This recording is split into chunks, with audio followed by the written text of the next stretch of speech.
মহাত্মা গান্ধী জোহান্সবাৰ্গৰ পৰা নাটাললৈ গৈ আছিল 24 ঘণ্টা ৰেলেৰে যাব লাগে তেতিয়া তেওঁ এজন ইংলিছ বন্ধুৱে তেওঁক এখন সৰু কিতাপ পেকেটতে ভৰাই লৈ যাব পাৰি ওপৰৰ জেপত ভৰাই ল'ব পাৰি আপুনি এইখন কিতাপ পঢ়িব বুলি দি পঠিয়ালে কিতাপখনৰ নাম কি আনটু দিছ লাষ্ট আনটু দিছ লাষ্টটো আপুনি ওপৰৰ শব্দটো বুজিছে কিন্তু তলৰ যিটো inner meaning the reaches of the word আটাইতকৈ যেনে সমাজৰ নিপীড়িত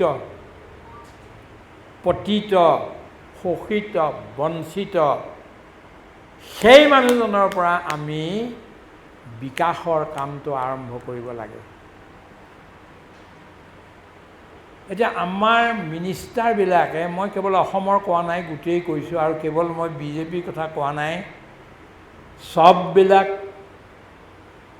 মিনিষ্টাৰ MLA এইবিলাকৰ তেওঁলোকৰ 3000-4000 কোটি সম্পত্তি কিয় থাকিব লাগে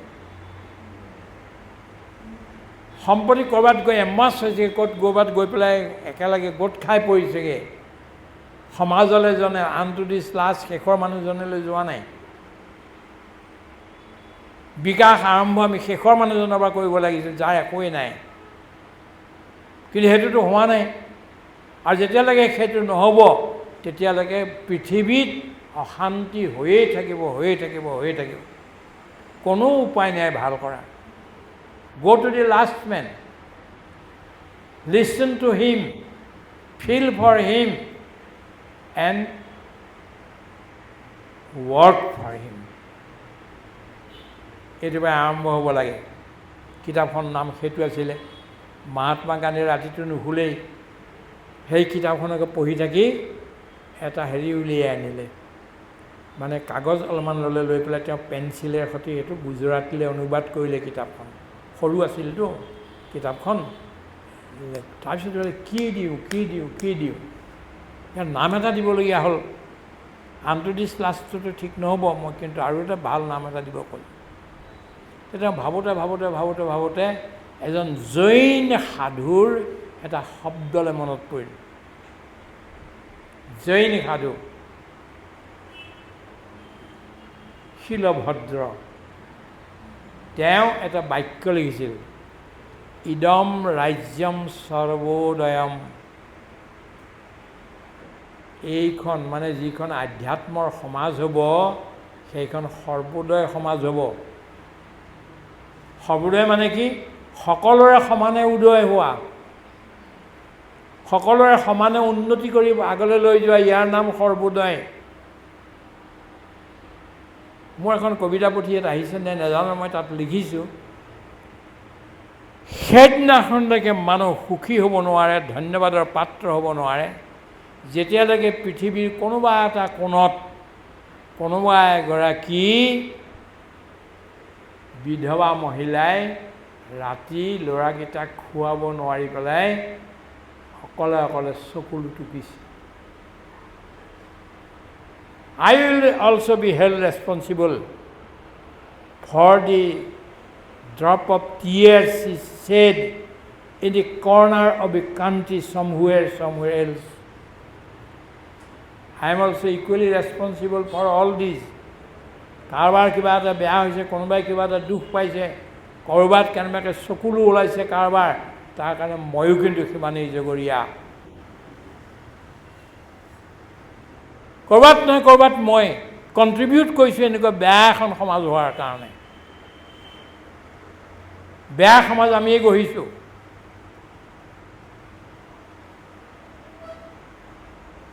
আৰু এটা কথা ক'ব খোজোঁ মোক ক্ষমা কৰিব ক্ষমাটো আগতেই বিচাৰি লৈছোঁ আপোনালোকক লোৱা নাই বা মই মোকেই লৈছোঁ মোৰ যেতিয়া এটা পেট আছে এটা উদৰ আছে এটা I have a stomach and this stomach has a hunger a fire of hunger এইটোক মানে হাংগাৰটো নিবৃত্ত কৰিবৰ কাৰণে 2খন হাত ভগৱানে মোক দিলে আৰু 10টা আঙুলি দিলে। বহুবিলাকৰ 10টা আঙুলি নোহোৱাকৈ কম আঙুলি হৈ পেলাইতো চলি আছে, মানুহেই নহয় অন্য প্ৰাণীবিলাকো। মোক 2খন হাত আৰু 10টা আঙুলি কিয় দিলে? মই 2খন তেওঁৰ মোক যিমান লাগে তাতকৈ দুগুণ মেহনত কৰিব লাগিব আৰু 10জন মানুহক সুখী কৰাৰ পিছত খুওৱাৰ পিছতে মই খাব লাগিব। This is natural justice. This is called natural justice. I have a duty because I have a brain. At the same time, I have a sense of conscience with me. So I know what is bad and what is good. I know what is evil and what is good. What is justice and what is injustice, I know. Even in spite of knowing all these things, why I am committing these mistakes? গৈছোনে আমি খেতিলে প্ৰতিদিনাখনে যেহেতু খাওঁ, বেঙেনা কেইটামান, জলকীয়া কেইটামান, আলু কেইটামান, গেহু কেইডালমান, চাউল কেইটামান আমি লগাইছোনে পথাৰত গৈ? যদি নাই লগোৱা, যদি অন্যৰ পইচাতেই আপুনি যদি বা কাগজৰ নোটৰ ওপৰত নিৰ্ভৰ কৰি যদি আমি চলি আছোঁ, তেতিয়াহ'লে we are held responsible equally.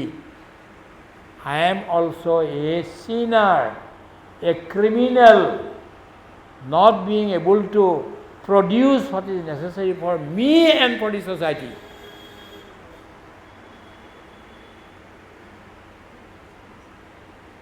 এতিয়া সেইখনৰ সাৰাংশটো কি? যিখন কিতাপ জন ৰাস্কিনে লিখিছিল আনটু দিছ লাষ্ট, সেইখনৰ সাৰাংশটো কি? 3টা বাক্যত ক'ব পাৰি। The good of the individual is contained in the good of all. এজন মানুহৰ উন্নতি সকলো মানুহৰ উন্নতিতহে নিহিত হৈ আছে। এজনৰ উন্নতি বা সকলোৰে উন্নতি নহ'ব, এইটো নচলিব। সকলোৰে উন্নতি কৰিবলৈ লাগিলে, তাৰপিছত ময়ো সোমাই গ'লোঁ।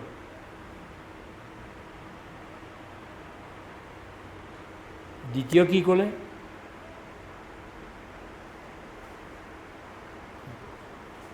দি লয়াৰ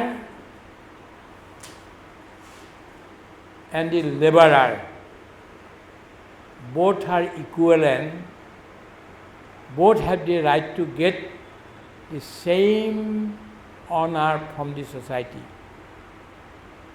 এজন উকিল আৰু এজন ৰাস্তাত কাম কৰা শিল ভঙা মানুহ, এই দুইজনে সমানেই সন্মান পোৱাৰ যোগ্য, কাৰণ দুইজনে নিজৰ পৰিয়াল চম্ভালিবৰ কাৰণেহে কাম কৰিছে। কিন্তু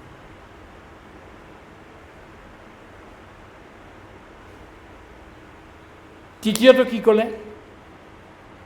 যে the life of a tiller and a labourer is a life worth living. খেতিয়কৰ জীৱন, বনোৱাৰ জীৱনহে আচল জীৱন, সেইটোহে জীয়াই থাকিবৰ কাৰণে মানে যত্ন কৰিব লাগে।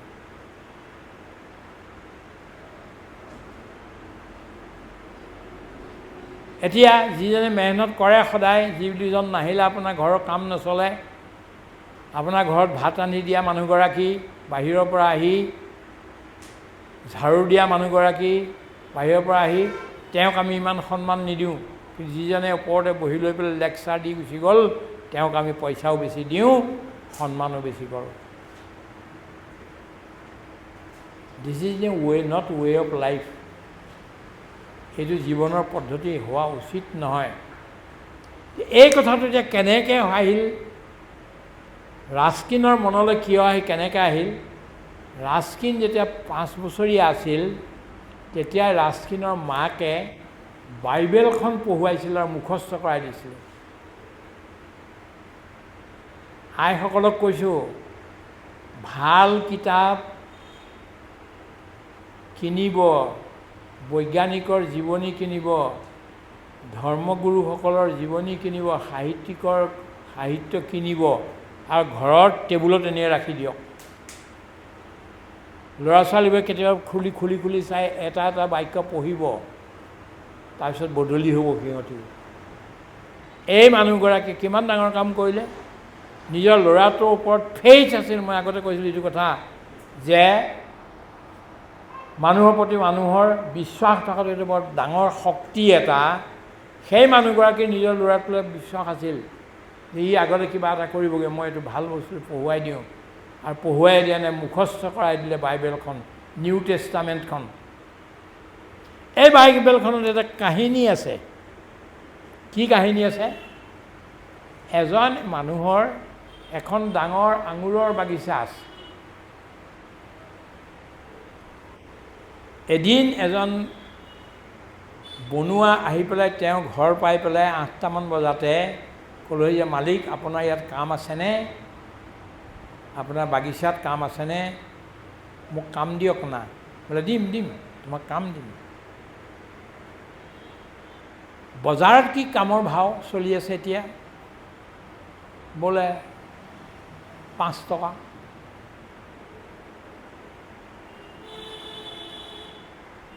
চাৰি টকা। বজাৰত 4 টকা। যোৱা, তোমাক মই 5 টকা দিম। তুমি নোখোজাকৈ 1 টকা মই বেছি দিছোঁ, কিন্তু তোমাৰ ঘৰৰ বাগিচা বুলি ভাবি তুমি কাম কৰিবা। তোমাক কিন্তু ছুপাৰভাইজ কৰিবলৈ মই নাযাওঁ, কিন্তু নিজেই কৰিবা কামটো। তোমাৰ ভিতৰত ঈশ্বৰ আছে, সেই ঈশ্বৰক ৰাখি লৈ ভিতৰত তুমি কাম কৰা। সি গ'ল আৰু কাম কৰিব। 8টা বজাত। 10টা বজাত অন্য এজন আহিল। আহি ক'লে, মালিক কাম আছেনে? বোলে আছে। মোক দিবনে কাম?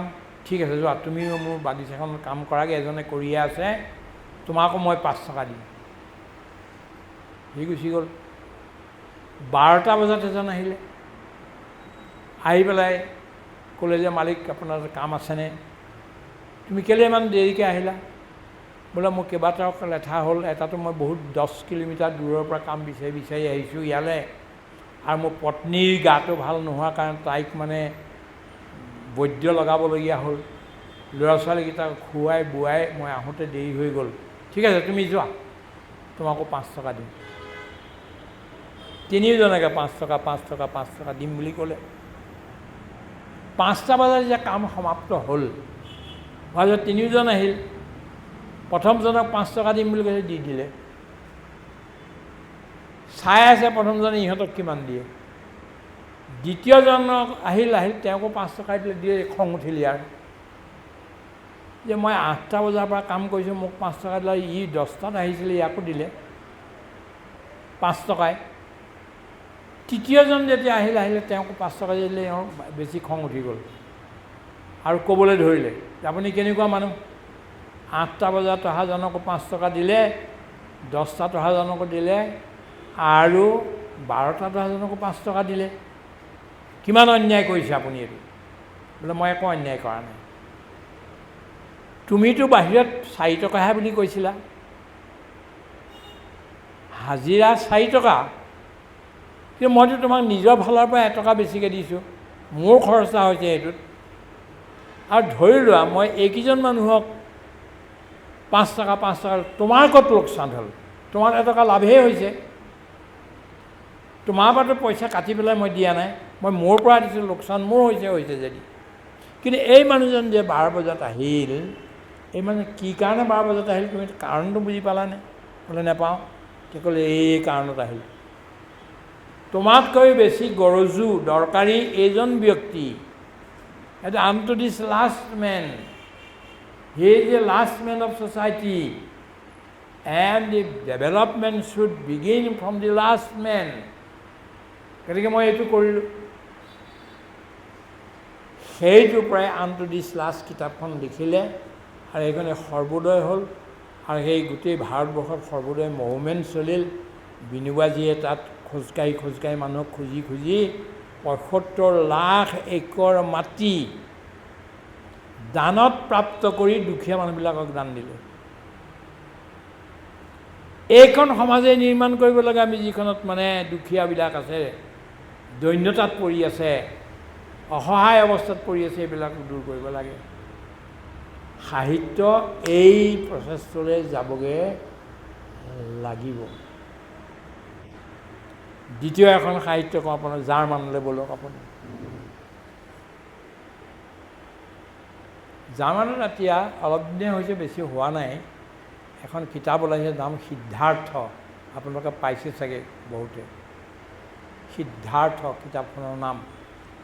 সিদ্ধাৰ্থ মানে গৌতম বুদ্ধৰ নামো সিদ্ধাৰ্থই আছিল, গতিকে সিদ্ধাৰ্থ কিতাপখনৰ নাম। লিখিছে হাৰমান হেজ বুলি এজন লেখকে। তেনেই সৰু কিতাপ, জেপত থ'ব পাৰি, আৰু এঘণ্টা যদি আপুনি বহে গোটেইখন পঢ়ি পেলাব পাৰিব। সেইখন কিন্তু নোবেল প্ৰাইজ পাইছে, নোবেল প্ৰাইজ পাইছে এই সৰু কিতাপখনে। তাত কাহিনীটো কি আছে যে গোবিন্দ আৰু গৌতম নামৰ দুজন ডেকা ল'ৰা, বন্ধু খুব, তেওঁলোকৰ সন্ন্যাস লৈ ভগৱানৰ চিন্তা কৰিবলৈ মন গ'ল, সেইকাৰণে ঘৰৰ পৰা ওলাই গুচি গ'ল। গোবিন্দ আৰু গৌতম কিছুদিন তেওঁলোক তাত আছেগৈ। গৈ থকাৰ পিছত গোবিন্দটো একেবাৰে আৰু গেৰুৱা বস্ত্ৰ ধাৰণ কৰি তেওঁতো তাৰ সন্ন্যাসী হৈয়েই গ'ল। কিন্তু গৌতম বোলা যি সিদ্ধাৰ্থ, তেওঁৰ কি হ'ল, তেওঁ এজনী কমলা বোলা ছোৱালী এজনীৰ লগত প্ৰেম হৈ গ'ল। প্ৰেমটো কৰিলে, সম্বন্ধ হ'ল। তাৰপিছত সি ভাবিলে যে হাই হাই, মই কি কাম কৰিলোঁ। মই সন্ন্যাস ল'বলৈ আহি, মোৰ লগৰজনে সন্ন্যাস ল'লে, চব কৰিলে, কিন্তু মই পথভ্ৰষ্ট হ'লোঁ, মই জীয়াই থকাৰ কোনো লাভ নাই। এইবুলি তেওঁ অকলে অকলে এখন নদীৰ কিনাৰলৈ গ'লগৈ। নদীত জাপ মাৰি এতিয়া আত্মহত্যা কৰিলে।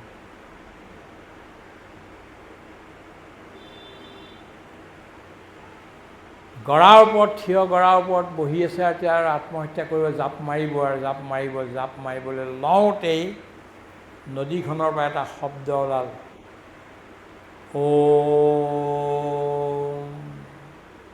ৰৈ গ'ল। কি ওলাল এইটো? আকৌ এবাৰ ওলাল, আকৌ এবাৰ সি ৰৈ গ'লে, আত্মহত্যা নকৰিলে।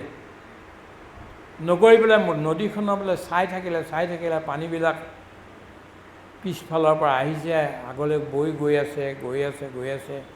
পানীবোৰ গৈ আছে, কিন্তু কণ্টিনিউটি অফ দি ৰিভাৰ মানে কোনো ইণ্টাৰাপশ্যন হোৱা নাই, কণ্টিনিউটি আছে। বৰ ভাল লাগি নদীখনতে ওচৰতে এটা ঘৰ বনাই লৈ, জুপুৰি ঘৰ বনাই লৈ, তেওঁ এতিয়া সেই নদীখনত এখন নাও লৈ পেলাই ঘাটৈ হৈ মানুহবিলাক পাৰ কৰাৰ কাম কৰে। এতিয়া তেওঁৰ মনত যিবিলাক প্ৰশ্ন আছে, সমস্যা আছে, সমস্যাবিলাক এটা এটাকৈ নদীখনক কয়, আৰু নদীখনে মৌনৰ ভাষাৰে তেওঁ প্ৰশ্নৰ উত্তৰ দিয়ে। মই আজি আপোনাক কৈছোঁ, আইসকল, ভদ্ৰলোকসকল, আপোনালোকে যত্ন কৰক। কোনোবাই কৰিছে হয়তো, কোনোবাই নাই কৰা, যত্ন কৰকচোন আকাশৰ লগত কথা পাতিবলৈ। You tell everything, unfurl your heart and tell everything to the sky, wide expanse of the sky. আপুনি কথা ক'বলৈ লাগক,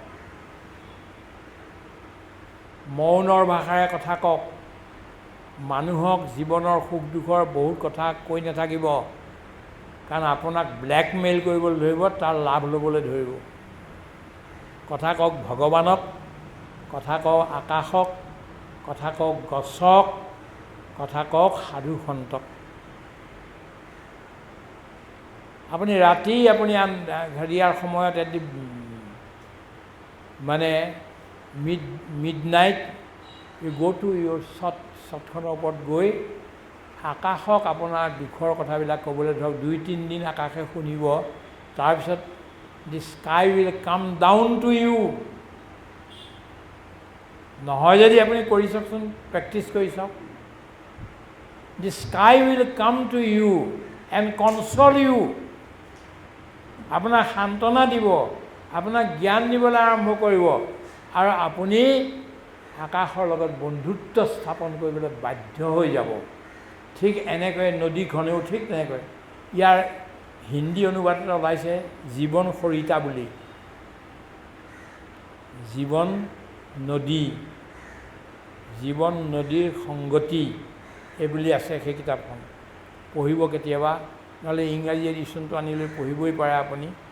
তাৰপিছত আৰু এই গোটেইবিলাক কৰোঁতে কৰোঁতে কৰোঁতে কৰোঁতে সি একেবাৰে এই গোবিন্দতকৈ বেছি সন্ন্যাসী হৈ গ'ল। গোবিন্দতকৈ বেছি হৈ গ'ল সি সিদ্ধাৰ্থ। তাৰপিছত এটা ফিলচফি উলিয়ালে। তাৰপিছত ওলাল নদীখনে তাক ফিলচফি দিলে কি, যে এটা শিলগুটি আৰু বুদ্ধ এই দুইজন বেলেগ বস্তু নহয়। এ payable and the Buddha, enlightened Buddha, are not the two different entities, but one and the same. It is a question of only time. In course of time, that pebble will also transform itself into the enlightened Buddha.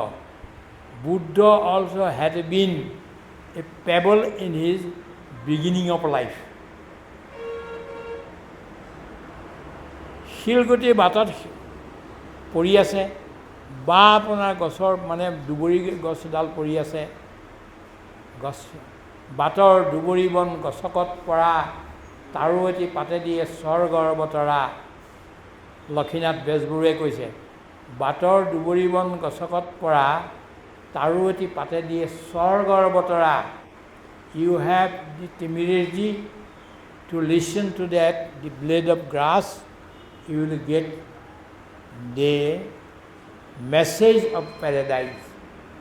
পেৰাডাইজৰ যিখিনি কথা সেইখিনি আপুনি ইয়াত সেই গছৰ পাত্ৰৰ পৰা পাব। গছে কথা কয়, কেনেকৈ কয় তাৰ আকৌ ক্ৰিষ্টফাৰ বাৰ্ডৰ আৰু এখন বেলেগ কিতাপ আছে। মই গোটেইবিলাকলৈ নাযাওঁ এতিয়া, কিন্তু আপোনাক ইংগিতটো দিছোঁ। আপুনি ক্ৰিষ্টফাৰ বাৰ্ডৰ the secret life of plants কিতাপখন পঢ়িব। তাত কেনেকৈ গছে কথা কয় এই বিষয়ে বৈজ্ঞানিক দৃষ্টিভংগীৰে সৈতে তাত বৰ সুন্দৰকৈ লিখা আছে।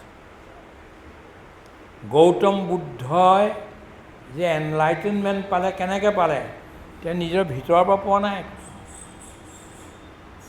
যিজোপা গছৰ তলত বহি আছিলে বুদ্ধিবৃক্ষ, সেই গছজোপাই তেওঁক মানে জ্ঞানবিলাক দি থাকিল। তাৰপৰা তেওঁ পিছত এনলাইটেন বুদ্ধ হ'লগৈ, because of the great tree. এই যি গছজোপাৰ পৰা হ'লগৈ। গতিকে এইবিলাক কথা সাহিত্যত আছে। আৰু যিয়ে নহওক লাগিলে আৰু এটা মই ক'ব খোজোঁ যে আপোনালোকে বহুতে চাগে পঢ়িছে ভিক্টৰ হিউগোৰ লে মিজাৰেবলছ।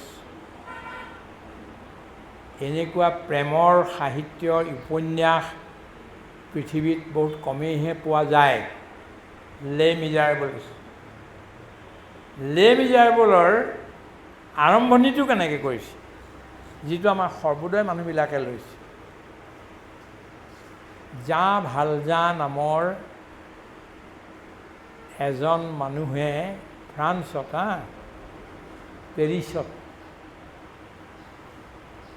এডাল ৰছী কাৰোবাৰ পৰা কিবা কাম এটাৰ কাৰণে নসোধাকৈ লৈ আনিছিল। মানুহবোৰে হৈ চৈ কৰাৰ লগে লগে সি ভয় খাই পেলাই লৰ মাৰিলে, তাক ধৰিলে, ধৰি নি পেলাই তাইক জেলত ভৰাই থৈ দিলে। 12 বছৰ জেলত থাকিলে জা ভালজা। জেলত থাকি তাক যেতিয়া মুকলি কৰি দিলে, কোনেও নাৰাখে, এক্স কনভিক্ট কোনেও নাৰাখে। আহি এজন পাদুৰী ঘৰ পালে, পাদুৰী মুৰিয়েল দি বিশ্বপ, এজন বিশ্বপৰ ঘৰ পালে। বিশ্বপ কেনেকুৱা মানুহ তাৰ এটা চিত্ৰ দিছে, আদৰ্শ মানুহ কেনেকুৱা হ'ব। বিশ্বপ কোনো দিনাখন তেওঁৰ জপনাখন জপাই নথয়। বিশ্বপে কোনো দিনাখন তেওঁৰ ঘৰত তলা নলগায়, শুই থাকিলেও খুলি থয় সেইখন দুৱাৰখন, কোনোবা আহিব মোৰ ঘৰত আহিব। ভাতৰ চৰুলৈকে চব গোটেই বস্তুবিলাক খোলা থাকিব, মানুহে কোনোবা আহি পেলাই মোক নজগোৱাকৈও ভিতৰলৈ গৈ পেলাই কিবা কিবি লৈ খাব পাৰিব। ভনীয়েকজনীও আছিলে, ভনীয়েকজনীও বিয়া নকৰালে, বিশ্বপেও বিয়া নকৰালে, কিন্তু মানৱপ্ৰেমী। যলৈ যায় আদিবাসী লোকবিলাকৰ, জনজাতিৰ লোকসকলক তেওঁলোকৰ ভাষা শিকি লয়, মৰম কৰে, স্নেহ কৰে, এনেকৈ থাকে। শুই থাকোঁতে দেখুৱাই তেওঁ শুই থকা দুজন মানুহ দেখিব আপুনি, তিনিজন মানুহ দেখিব আপুনি। এজনৰ শুই থকাৰ পিছতো আপুনি ৰাক্ষসৰ নিচিনা ৰূপ দেখিব। এজনক দেখিব সি লোভী, সেই ধৰণৰ দৃশ্যত দেখিব। কিন্তু এজন দেখিব এটা শিশুৰ নিচিনা অত্যন্ত পবিত্ৰ। সাধু সন্তসকলো ঠিক তেনেকুৱাই, শুই থাকোঁতে একদম পবিত্ৰ এনেকুৱা। আৰু এওঁ তাৰ যেতিয়া শুই থাকে পবিত্ৰ ভাৱনাই শুই আছে। এতিয়া এওঁ আহি পেলাই বিচাৰি বিচাৰি এতিয়া ক'ত থাকে, কি কৰে, গাঁৱলৈ যাবলৈও মুস্কিল। এতিয়া 12 বছৰ হৈ গ'ল ইয়াত। তেতিয়া সি আহি তাহাঁতক সোমালেহি, বোলে হেৰি নহয় মোক ৰাখিবনে? বোলে তুমি কি ড্ৰেছ পিন্ধিছা? বোলে মই জেলত আছিলোঁ। কি কৰি জেলত থাকিলে? বোলে চুৰি কৰি পেলাই। ঠিক আছে ঠিক আছে, আহা আহা আমাৰ ইয়াত থাকিবা, আহা।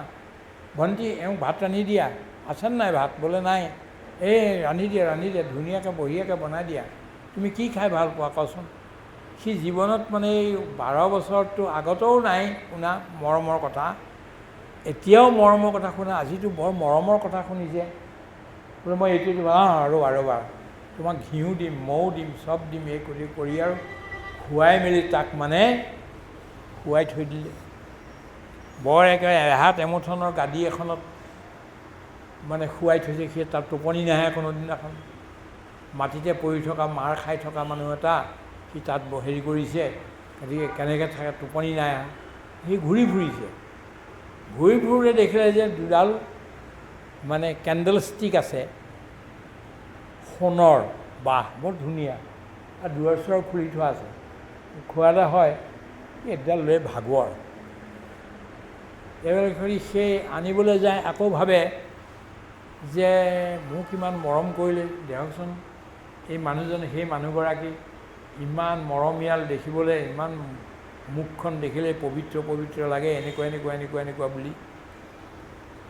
আকৌ যায়, আকৌ ঘূৰি আহে, আকৌ যায়। এবাৰ আৰু ল'লে আৰু ভাগিলে আৰু। দৌৰিছে, পুলিচে আকৌ পালে, পাই পেলাই ধৰি আনিলে, ধৰি খুব পিটিছে তাক।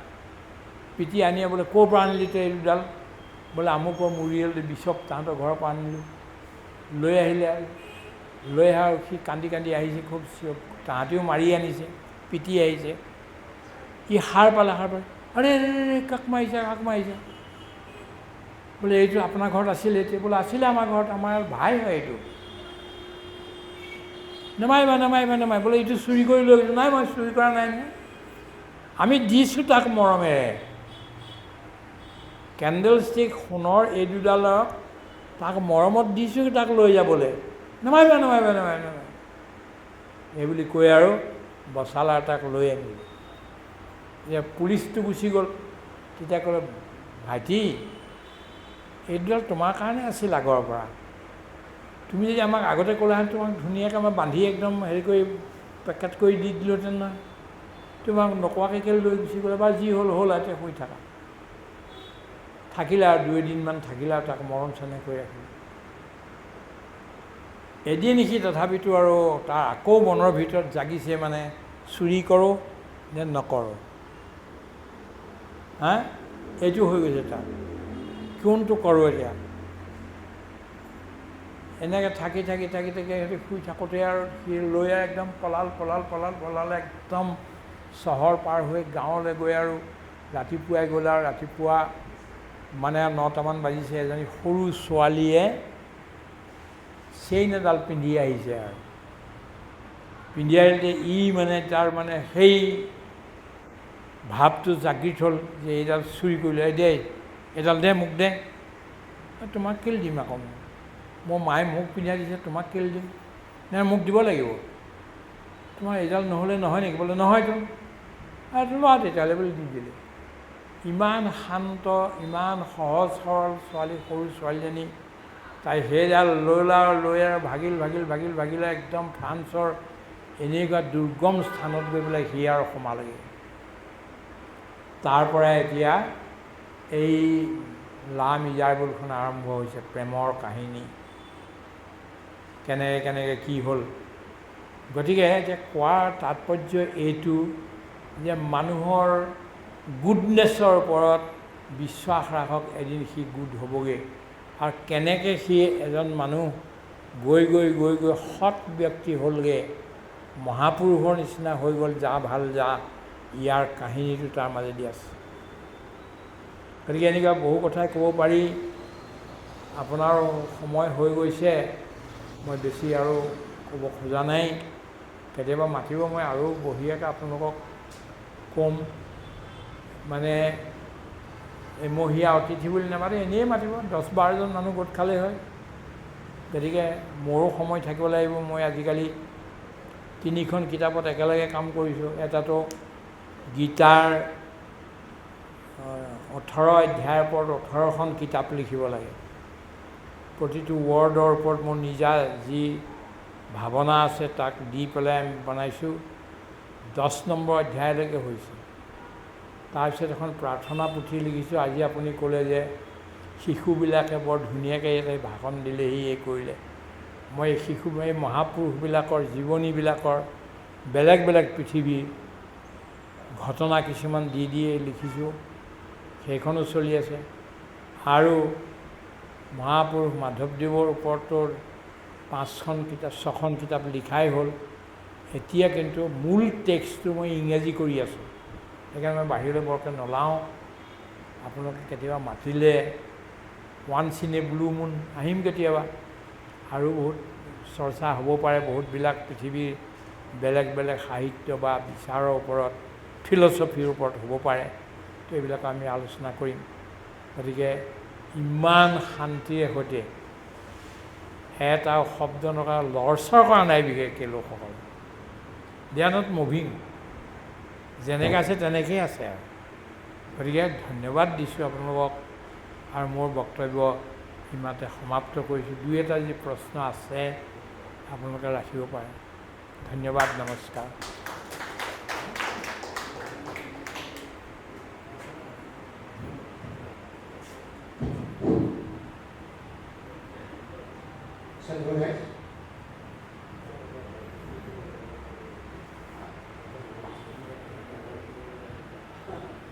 এজনৰ এটা প্ৰশ্ন আহিছিলে যে কেনেকৈ হেমদত্ত হেম্পাই হ'ল। অকণমান জানিব বিচাৰিছোঁ, প্ৰসাৰ যদি কৈ দিয়ে আমি ভাল পাম। 5 মিনিট নালাগে, 2 মিনিটত যদি কয় আমি সেইটো ভাল পাম। আপোনাক প্ৰশংসা কৰাৰ যোগ্যতা আমাৰ নাই, কিন্তু কেনেকৈ হ'ল হোৱা তেনেকৈ একো আমি নিজে হওঁ বুলি হোৱা নাই। কিন্তু এটা কথা, আমি জাতি পাতি ধৰ্ম এইবিলাকৰ সংকীৰ্ণতাত থাকিব খোজা নাই। ভগৱান এজন, তেওঁ আমাৰ পিতা, আৰু আমি তেওঁৰ পিতাৰে সকলোবিলাক পুত্ৰ, আৰু আইসকল হ'ল মানে ভনী। তেখেতসকল ভনী, আমি ভাই বা ককাই। মই বহুতে আশ্ৰমত দাদা বুলি মাতে, কিন্তু সাধাৰণতে ভাল নালাগে দাদা বুলিলে। কিন্তু ভাই বুলিলে এতেকে সৰু এজন ভাই। সেইকাৰণে মোৰ নামৰ আগত মই কোনোদিনাখন চিৰিও নলগাওঁ আৰু কোনো উপাধিও নলগাওঁ। উপাধি লগোৱা মানেই হ'ল জাতিবাচক এই বস্তুবিলাক।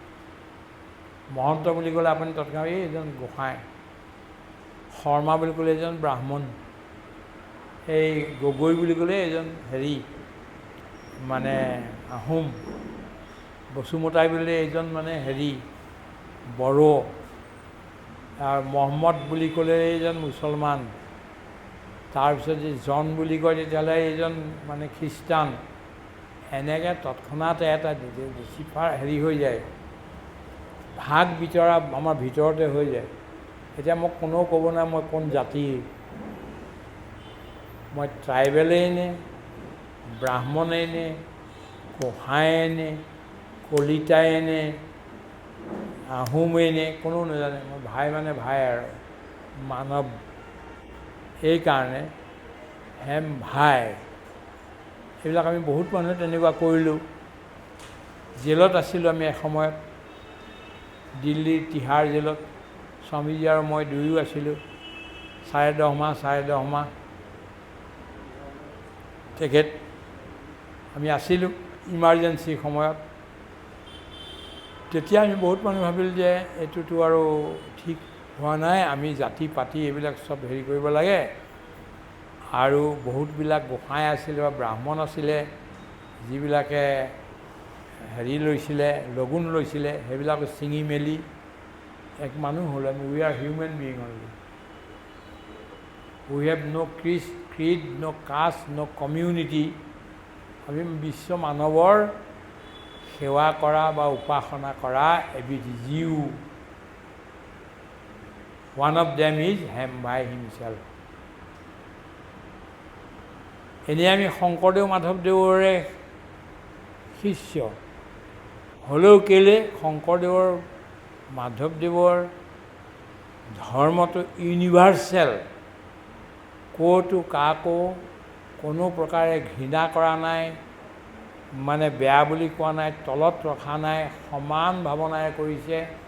এইটোৱে আমাৰ সাধু সন্তসকলেও কৰিছিলে, ঋষিমুনিসকলেও কৰিছিলে। আমি ভাৰতৰ ঋষিমুনিসকলৰ, সাধু সন্ত মহাপুৰুষসকলৰ শিষ্য হয়। সেইবুলি যে আমি অন্য ধৰ্মৰ অধ্যয়ন নকৰোঁ সেইটোও কথা নহয়। কোৰাণ শ্বৰীফো আমি অধ্যয়ন কৰোঁ, বাইবেলৰো অধ্যয়ন কৰোঁ, জেন এভেষ্টাৰো আমি অধ্যয়ন কৰোঁ।